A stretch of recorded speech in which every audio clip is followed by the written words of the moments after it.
we go with our second go-round, the deciding go-round in our Grand National semifinal spelling bee with our three regional champions, Miss Ross, Mr. Revere, and Mr. Franklin. Just because I get an easy word doesn't mean it's phony. Our contestants are still bickering among themselves about the unfortunate fact that they drew, two of them drew hard words in the first round and one drew an easy word. Remember, for a right spelling, and for a wrong spelling, here we go with our second round, and our lady, Miss Betsy L. Ross, is first. Right. Will you reach into the barrel, which has been spun, to certainly mix up the words chosen scientifically, and hand it to me? There you are.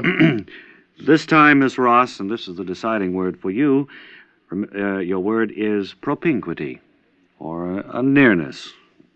Propinquity? Propinquity. Well, how come he got who and I get words like that? Let me remind you, you picked the word yourself, ma'am. Well, let's play the game fairly. You're all never good heard sports. it. What's it mean? It means a nearness or a... propinquity. P-R-O-P-I-N... G...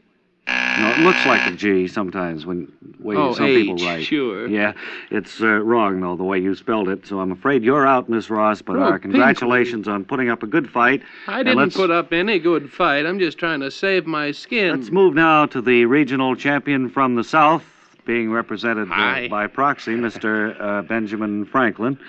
I go along with Miss Ross to a degree. It seems like she and I drew the long straws, more or less. Well, you did get a difficult word as opposed to an easy one for Mr. Revere in the first round. Let's see if you do any better this time, sir. Oh, okay, sir. You have chosen the word proximity. Proximity. Closeness. Closeness. Go right ahead. That's a pretty difficult word, too. Go ahead, Mr. Franklin. Proximity. P-R-O-X. I-M-I-T... No, you were going... No, L. No, you were going to spell it wrong, I could tell. P-R-O-X-I-M-I-T-Y would be your word, and that leads you out. What do you mean you could out. tell he was going to spell it wrong? You had the buzzer going before he got out two letters. I don't know what's going on Our West Coast champion, Mr. Paul G. Revere, can spell his word correctly. He remains... Couple sore losers there, Mr. Elliott.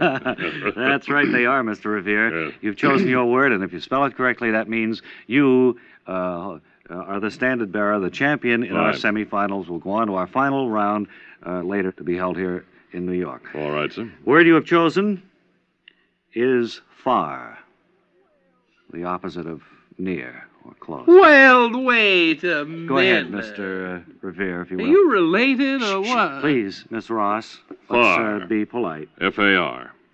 That is right, and I want to congratulate you, and I know Ray does too. You bet I do. On having been... well, tell us what you do, Mr. Well, I have I own a theater out there in Elmont. That's right, and one of the most popular ones in Elmont, I understand. We're certainly looking forward to you two fellows when you come out there in a couple of weeks. We certainly appreciated the booking when we heard from you. Thanks for being on our semi-final spelling bee, and you'll go along to the finals, and I would think your luck will be pretty good, Mr. Revere. Best of luck to you. Thank you. It's been wonderful being here with you. Well... And now then, gang, stand by, because we have with us today the last of the old-time Western marshals, Slim Slade. And he's here with a few facts that might surprise you. Hello, Slim. All right, just keep your hands in sight, son. Wait a minute, what's this all about? I'm not armed or anything. Well, you gotta overlook me being suspicious. I'm still afraid of some young punk wanting to try me out. You mean there are still some gunfighters around who'd like to see how fast you are on the draw? Yeah, that's about it. At my age, I gotta be careful. Need every advantage in a gunfight. Well, Slim, I know at one time you were reputed to be the fastest draw in the West, right? That's right, but it was a long time ago. Quick draw these days takes me about, 15 minutes. 15 minutes to draw? Yeah, and about another 30, 40 seconds to pull the trigger. Well, has anyone attempted to draw on you here in New York City? Not yet. But you know who's getting out of prison today? Who, Slim? Kid Volby. I sent him up 50 years ago, and he vowed that when he got out, he was going to look me up. Well, what time is his train due in, Slim? Already in. Fact is, he might be on his way here now. Well, did you tell him you were coming here, Slim? Sure. Ain't no saddle tramp on earth can push Slim Slade around. Well, I think I'll just get out of here. Oh, stay where you are, son. This is my fight, and you ain't no way involved. But I'll need a witness to what's about to happen, so if you try to leave, I'll pistol whip you. Well, I don't think you can lift that pistol, Slim. Two Really. hands I can. Now stay where you are. Now, just make out things as natural-like. Keep on asking me them questions. Okay. Where did you do your marshaling, Slim, back in the old days? Well, one place is like another. I used to arrest people wherever I went. Once I visited a prison and arrested one of the convicts there. Well, Oh, that might be Kid Volby. Slade, you in there? That's Kid Volby, all right. Now I gotta trick him. Play along with me, what I do. Hello out there. Bet you think I'm Slim Slade. Well, if you ain't, who are you? I'm Billy Sickey. But I happen to know where Slim Slade is at. Now, I don't like him any more than you do, so come on in and I'll tell you where you can find him. Okay. Incidentally, just for the fun of it, leave your gun outside. Now, come on in.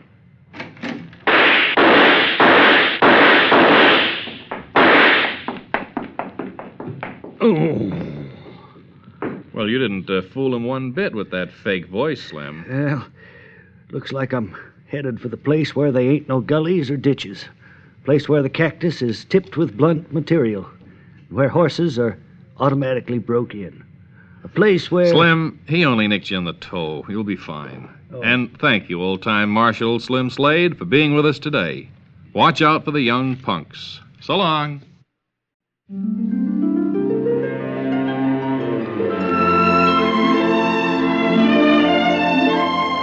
And now, Butter Pecan, the greatest name in ice cream, presents another episode of One Fella's Family. Today's episode is entitled Going Like 60 and is taken from book VI, chapter CLVIIX. It's shortly after 4 in the afternoon as we look in on the family. We find Father on the front porch, sitting there next to Mother, and Father speaks. A beautiful day, family. Certainly is. Good day to just sit on the porch and rock. Wonder where the family is. Jack and all the girls. Well, Claudia's back east on vacation. Yes. Clifford is up north fishing. Do you suppose it's too early to cut back the roses? Well, in another week or so, Fanny. Now, who in the world would be driving up this residential street like that? It looked like Jack's car to me. It was. Come to think of it, it was Jack's car. I think he's gone around the block. Maybe he missed seeing the house. Well, now, what in the world would he do that for? Why wouldn't he stop and come in and say hello to his folks? Fanny. Yeah. Have you called Doctor about those teeth of yours? Haven't been having too much trouble with them lately. Seemed to slip just a little when you smiled. Jack! Oh, Jack! Oh, Jack. He didn't hear us, Fanny. It is Jack. Must be. He looked anxious. Looked like he wanted to get someplace. Well, he's getting there in a hurry, but all he's doing is going around and around the block. Well, I don't know. Maybe we ought to call... Well, here he comes. Jack! Jack! Oh, Jack. Jack! He's certainly going like 60.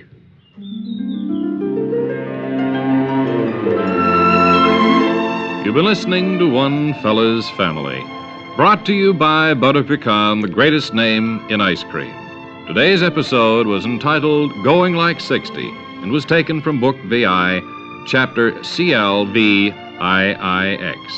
One Fella's Family is written and produced by T. Wilson Messy. This is a Messy production.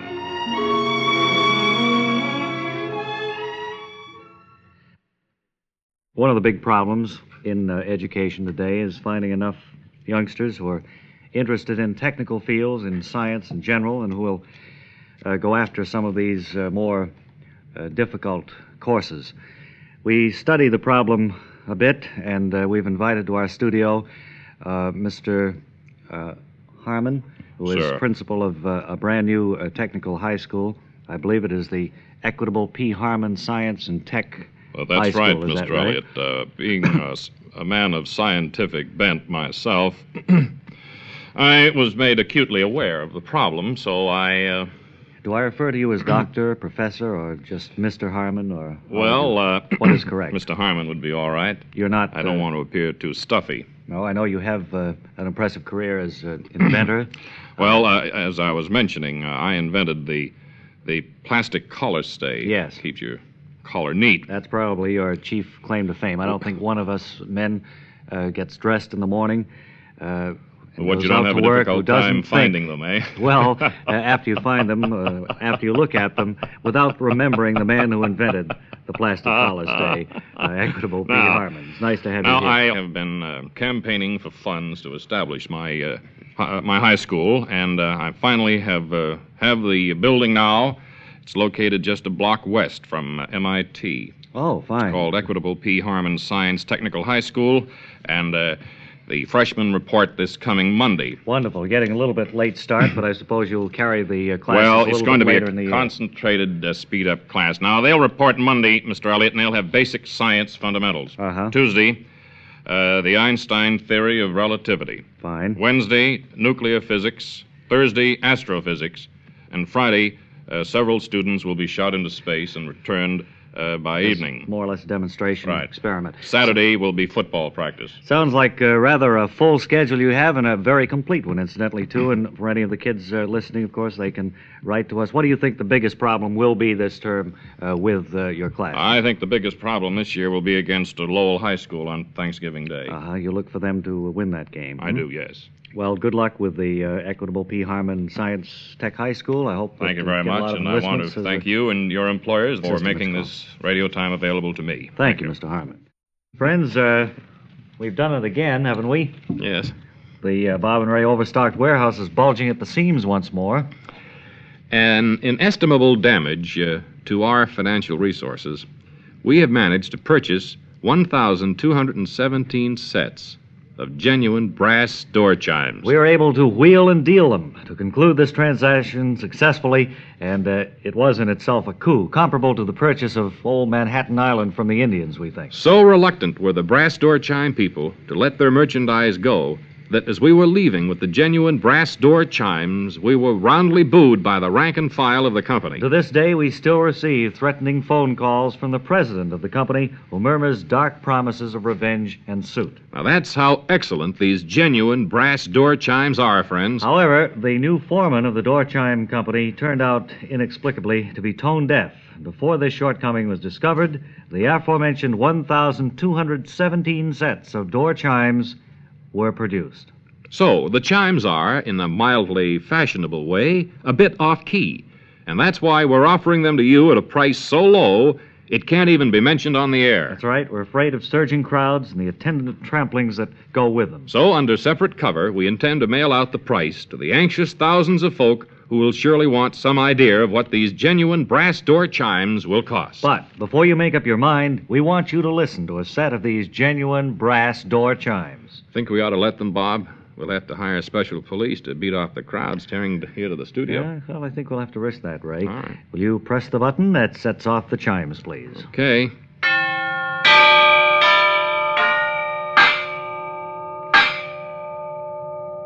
And there they are, friends. Folks, apart from the obvious advantages of owning such a set of door chimes, we'd like to outline a few of what we call astral assets. Which means benefits not readily discernible to the eye. Just think, when the chimes are set off, no more birds. Those pesky insects you have around the house will flow out in a never-ending stream. Those cats who've been ravaging the garbage at night will sail out of earshot. And you'll be able to make new friends with these door chimes. That's right. Once the distinctive and compelling sound of the chimes is heard, people by the hundreds will flock to your door to find out what's going on. Or, for those of you of an introspective persuasion, the door chimes can be used to keep away those unwanted and unexpected Sunday afternoon visitors. All you have to do is turn the chimes on. And for you fashion models out there who enjoy featuring the skinny, sick look, ring the chimes and you'll do what we just did. turn pale. They're really something you should all be with and shouldn't be without. Now, that's right. We went to a peck of trouble getting these genuine brass door chimes. So write to us, care of Brassy, New York City, for our under separate cover prices. And write on your postcard, awesomely low-priced door chimes. And we'll know what you mean.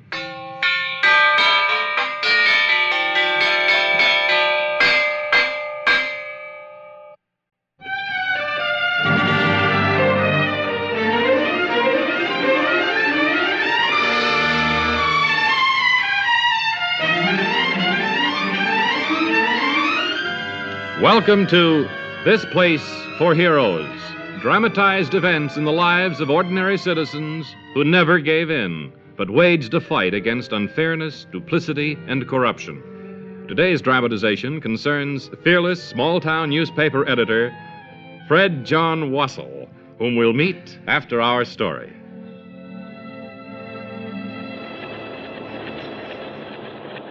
Alice, how's this for an editorial? It's time Turnberg stood up to them. 3 years ago, Turnberg was a good town. Then they came. A trickle of evil men at first. We didn't know then what they were up to, but we soon found out. Oh, Fred, those men will come around again if you print that. Turnberg, with a population of 1,210 people, had 3 jukeboxes in it 4 years ago. Now we've got 1,700 jukeboxes in Turnberg, more than one to a person. Now... I'll see who it is, Fred. No, you better let me get that, Alice. Who is it? Better open up, Wassell. It's me, Fist Faraday. Alice, go home. You'll be safe there. Go through the back. But what about you, Fred? Do as I say, Alice. Do you think I'd like to go home, too? I'm no glory seeker. Just doing a nasty job. A job that has to be done. Now, please go. All right, Fred. I'll see you later. Open up, Wassell, or I'll just tear this joint apart. Door's open, Faraday. Come on in. Hello, small man. I understand you're writing another thing about me today. Faraday, I'm going to tell you something. Your kind stinks. You know what you are? You're some kind of maniac from the Stone Age. You're from another world. You decided to make the trip here by sewer. Now you've arrived covered with a stench of corruption. Faraday, your world is fast disappearing. Your world of muscle weakens more each day, and I can help the atrophy along with words. That's right, Faraday. Let your epitaph read, he was stricken by a typewriter.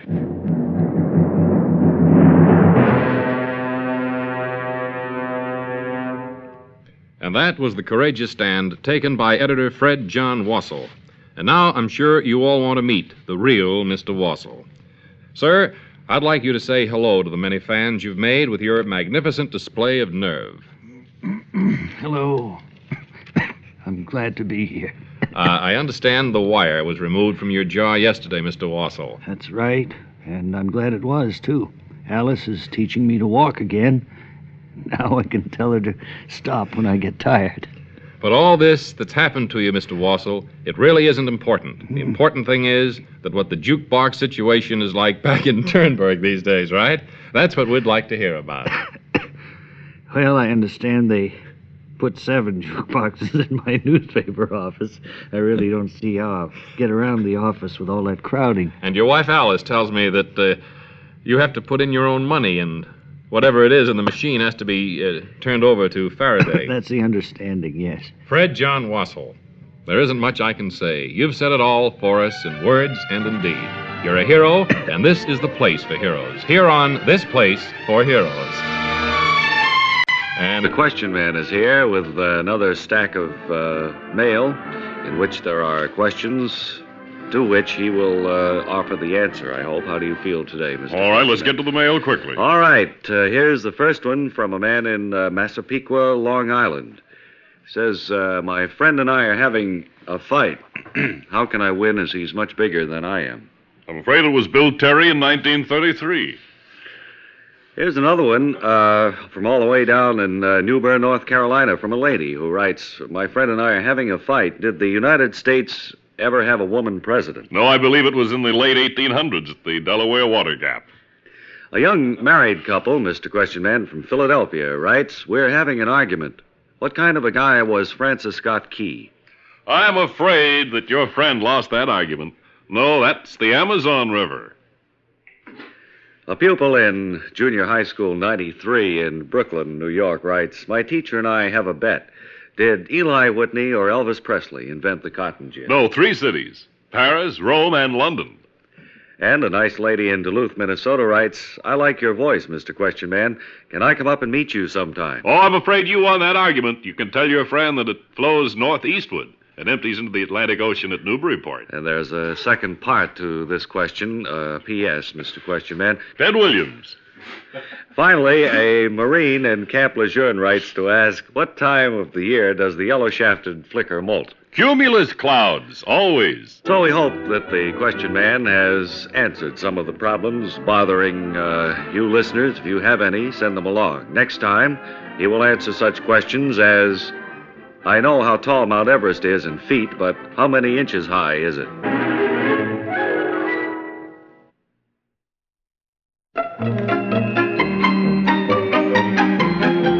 And hello again, ladies. It's time for one of Aunt Penny's true-to-life stories. And this is Danny sitting in Aunt Penny's sunlit kitchen. And what's that you just baked there, Aunt Penny? It looks delicious. Raisin cookies, Danny, and they're just lovely. Do you mind if I try one while I sit back to listen to today's story? Well, you certainly can, and that's one thing about these cookies, ladies. As with anything made with chicken fat, it's completely digestible. Oh, Aunt Penny is right, ladies. You know that whenever you use chicken fat and you're baking or deep frying, you're really deep frying and baking. That's right, and it is so digestible. They don't sit in your stomach like a $50 piece. I'm going to have a couple more of these raisin cookies, Aunt Penny, while you tell us what today's story is all about. Why don't you have some cookies, Danny, and I'll tell all the folks about today's story and what it's all about. Is that sunlight filtering through the Venetian blind too strongly in your face, Aunt Penny? No, but doesn't it show how spotless our kitchens are here, Yes, Danny? and how light and golden brown those raisin cookies are, too. Aren't they wonderful? They are delicious. Well, Danny, you can help yourself to these and eat as many as you want, because if it's in chicken fat, it's digestible. Well, now, what's today's story about, Aunt Penny? Today's story... I'm just going to have one more cookie before Why you don't start. you, Danny? Help yourself. That's what I say to all my friends. When you do cooking, if you cook with chicken fat, you'll find that it is digestible. And the things you cook with chicken fat won't sit in your stomach like a stopwatch. That's right. Don't forget Aunt Penny's famous words, ladies. Help yourself. And now, Aunt Penny, today's story... Today's story, Danny, is about two retired folks who live in a small town in New England. And the story concerns a Mr. and Mrs. Eugene Spatz. And what happens to Mr. and Mrs. Spatz, Aunt Penny? Well, Mr. Eugene Spatz, for many years, was a trusted employee of a bank in Boston. After he had accumulated enough money, he decided to retire in the northern part of New England. In Metropole, Aunt Penny? In Metropole? No. Why don't you dry up now, Danny? All right, Aunt Penny. Let's get to the story. So they decided to retire, and they went to a small town in New Hampshire. Well, that was only the beginning of their troubles, because... Well, here's a small town in New Hampshire, Miss Spatz. Going to retire here? Looks like as good a place as any. Well, all right, let's pull up. First, we'll have to go to a real estate office, I guess, and see what's available. Got all our life savings there in the glove compartment of the car. That's right. So maybe one of us had best sit in the car. Good idea, Miss Spatz. I'll sit here and you go on in. All right. Oh, Miss Spatz? Yeah? Go on in where? We're parked right out on the highway here. No buildings around. What do you think about that? It confuses me to think. Well, it kind of threw me a curve, too, Miss Spatz. Gee, we were all set to retire so nicely. And... Maybe better drive right on into Metropole and see what's available in the way of the Wasn't house. that car going speedy? That was going like 60, I declare. At least that. Yeah. Well, come on, let's go. Danny, I'll have to stop now. Oh, you mean the story's over for yes, today, this Aunt Penny? could very well turn into a half hour, and we don't have that much time. Don't you ladies forget what Aunt Penny always says. Help yourself. Help yourself. Because if it's in chicken fat, it's saturated with fat. Audience, can you guess that tune? All right, if you can, stop that tune. We're here to play a big game with you today. We're going to play music, and if you know it, you'll push a buzzy. Okay, here's our first contestant to run both lengths of the studio, up and then back. Are you ready, ma'am? Yes, I'm ready to go. Sneakers on there? You betcha. Okay, All righty. When you hear the bell ring, go. All right. And here we go. And I'm off. Oh, there she is. She's off. Be careful now. Oh, what a wonderful lady guest. Ring the bell. Don't forget to ring. Now back. Hurry. Ring the bell. There you are. All right. What was the name of that song? What? What was the name of the song? I just that's thought... the whole object of the game, man. You don't just run back But and I forth. thought if I ran up and back and you hit the bell within a certain length of time. No, you have to do that before. Well, I couldn't listen to the music and run, too. All right, do you want to try again, or are you pooped? I'm awfully pooped, but Well, I'll try it again. All right, here we go. When you hear the bell sound, start out and listen to the music this time. Here we go. Okay, pay attention now. Don't forget the tune this time. That's the big thing. Now ring the bell and come back. Come on. Okay. Well, now you look as if you know the answer. T for two. T for two is right, and you win the chance now to go I'm on to our sorry, next Clayton. big money. Clayton Bud, I'm What? sorry, but I think the song is wrong. We're checking with the judges now. Well, I I'm think we'll sure have to that give was her T for two. A baby orchid flown in from Hawaii for her. Good luck. Oh, they're telling me it wasn't T for two. I'm sorry, ma'am. It was my mistake. I was sure it Well, was. what do I get? Baby orchid flown in from Hawaii. A baby orchid flown in from Hawaii. That's right. After I run up and down the length of this stage and Yes. make a fool out of myself? That's right. That's your prize, and thank you very much for being with us here today and trying to discover what the tune is. My word. Where do I go now? Right over there. And be sure you join us next week to play What the Tune Is on this program.